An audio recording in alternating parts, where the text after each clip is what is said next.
Okay, so we are actually on the second side of that page and we're still in review from last class. Number 6 is actually asking for the domain of that function. The accompanying graph shows the elevation of a certain region in New York State as a hiker travels along a trail. When they ask for the domain is basically where you start and where you end.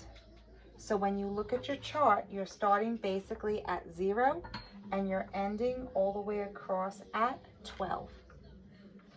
So when you're going to write down the domain, you're going to say it starts at 0 and it ends at 12. And you use brackets because there's dots on both of them.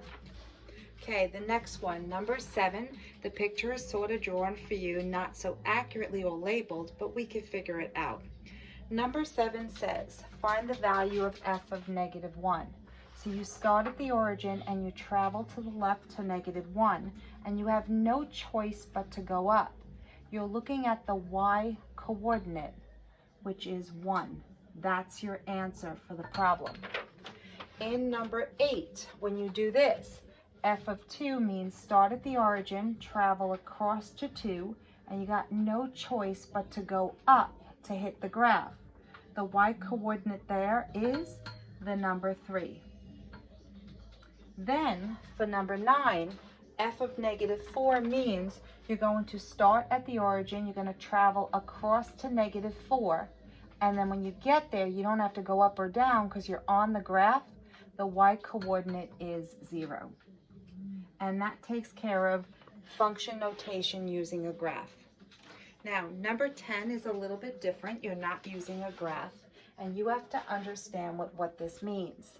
G of 3 is what you do first because it's on the inner side of the parentheses. It means plug in the number 3 for all the x's on the right-hand side of G. So separately, G of 3 is equal to 3 plus 3, and we can calculate that as an answer of 6. But you take that answer and you plug it in to f.